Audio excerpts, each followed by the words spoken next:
Então, pessoal, vamos lá, já que a gente sabe qual é o tamanho do estrago que esses dois fenômenos de flutuações estatísticas e eventos dependentes elas causam no processo, qual é a solução para absorver aí esse efeito da variabilidade e eventos dependentes? Pessoal, a teoria das restrições, ela tem aí algumas soluções muito interessantes desenvolvidas aí pelo Eli Goldratt que pode minimizar esses dois efeitos.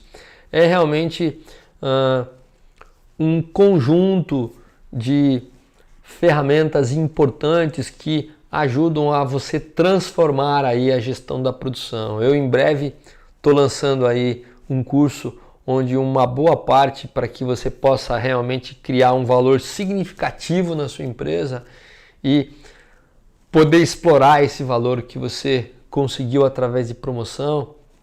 Esse curso vai te ajudar muito a que você alavanque a sua carreira. E hoje a gente vai falar um pedacinho aqui da solução da teoria das restrições para que absorva esses dois efeitos que causam um grande estrago na produção, uma insatisfação no cliente e perda de vendas. Então, pessoal, o pressuposto da teoria das restrições para absorver esses dois efeitos, esses dois fenômenos, passam pelo posicionamento de alguns pulmões. A gente vai falar para você o que é aí esse pulmão, aí, principalmente pulmão de restrição e excedente de capacidade, ou seja, não é interessante nem um pouco a gente ter um sistema balanceado, que é o grande desafio do gestor da produção, é você balancear o fluxo e não a capacidade. Então a teoria das restrições, ela posiciona pulmões estratégicos na frente de algumas operações chamadas restrições para que a gente minimize esses dois fenômenos de flutuações estatísticas e eventos dependentes, para proteger os recursos restritivos e, por consequência, o sistema produtivo. Então eu vou dar um exemplo já para você como se faz isso.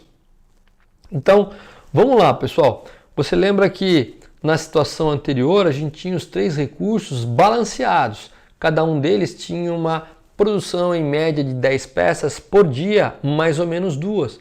Então, qual é a sugestão da teoria das restrições? Desbalancear esse sistema. Então nós vamos desbalancear esse sistema.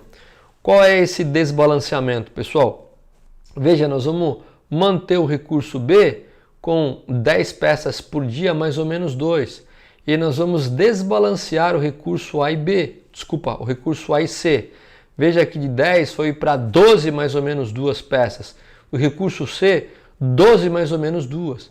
Então, onde todo mundo estava balanceado com 10 mais ou menos 2, nós centralizamos o recurso do centro para que seja a nossa restrição, o nosso recurso com menor capacidade diária, e deixamos as pontas com um pouco mais de recurso, colocando para esse exemplo didático 12 peças por hora e vamos ver o que acontece.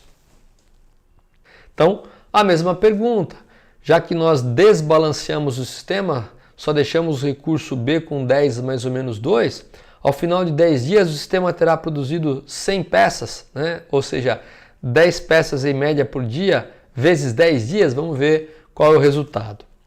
Então, pessoal, veja bem, é a mesma situação anterior, você tem a primeira coluna com 10 dias, o recurso A agora ele tem um aumento de capacidade, ele varia 12 peças mais ou menos 2, o recurso C também, 12 mais ou menos 2, anteriormente o A e o C eram 10 mais ou menos 2, e o recurso B manteve exatamente igual. Então, nessa simulação, você tem as combinações de 10 mais ou menos 2 da coluna B, do recurso B, do mesmo do exercício anterior. Somente a variabilidade do recurso A e C, por ter sido alterado de 10 para 12 mais ou menos 2, é que essa combinação aqui ela fica diferente. Então, vamos lá. Agora a gente tem um sistema desbalanceado, onde B manteve-se a restrição, ou seja, tem um output aqui, uma saída de 10 mais ou menos 2, enquanto A e C tem uma saída de 12 mais ou menos 2. Então, nessa situação, no primeiro dia, o recurso A produziu 11, o B produziu 10, o C produziu 12. Portanto, o recurso B foi a restrição. Então, no final desse dia, produzimos 12 peças, porque manteve-se a restrição. Agora o recurso A ele tem mais capacidade e consegue fornecer um pouco mais de peça para o recurso B, mesmo o recurso B não sendo capaz de produzir tudo aquilo que ele mandou. Mas veja que esse primeiro aumento de capacidade faz com que você não limite o recurso B em função da variabilidade que ele tem. Consequentemente, o C também tem uma maior vazão, ele é um recurso chamado não restrição, dá vazão aí nas 10 peças tranquilamente que o recurso restritivo produziu. No dia 2, ele produziu 13 peças. O recurso B produziu 11.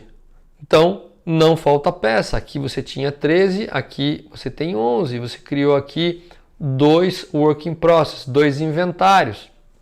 Recurso C, agora com mais capacidade, absorve todas as 11 peças produzidas pela restrição, que é o B. Então, nesse dia, nós produzimos 11. No terceiro dia, 14, 12, 13. Veja, continua sendo B a restrição. Agora eu tenho mais capacidade. Aqui acumulou um pouquinho mais de peça, mas não parou o recurso B. Dessa forma, o C produziu 13 peças, eu dou fluência aos 12. E assim por diante. Você vai ver que sempre a coluna B, agora que eu tenho um aumento de capacidade no recurso A e C, acaba não faltando peça e você tem um fluxo maior.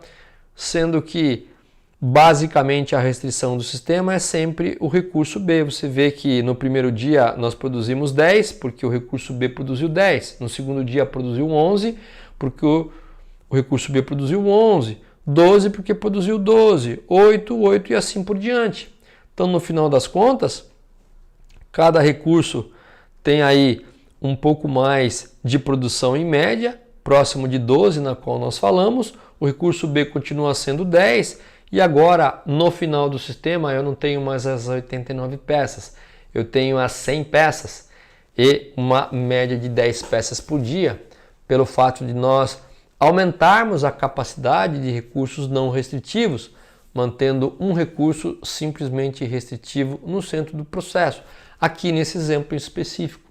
Então está aí a solução que a teoria das restrições nos dá e nos chamando a atenção para o cuidado que devemos tomar quando nós temos um sistema balanceado, que é o que muitas vezes a gente costuma aí fazer através do tempo TACT, ok? Logicamente, você vai ter um pouco mais de inventário. Aqui o recurso A produziu 113 e o recurso B produziu 100. Então a gente tem aí entre o recurso A e o recurso B 13. E a gente precisa tomar alguns cuidados para que ao longo do tempo isso não cresça de forma desproporcional. Então eu vou falar um pouquinho sobre esse tipo de cuidado nos próximos slides.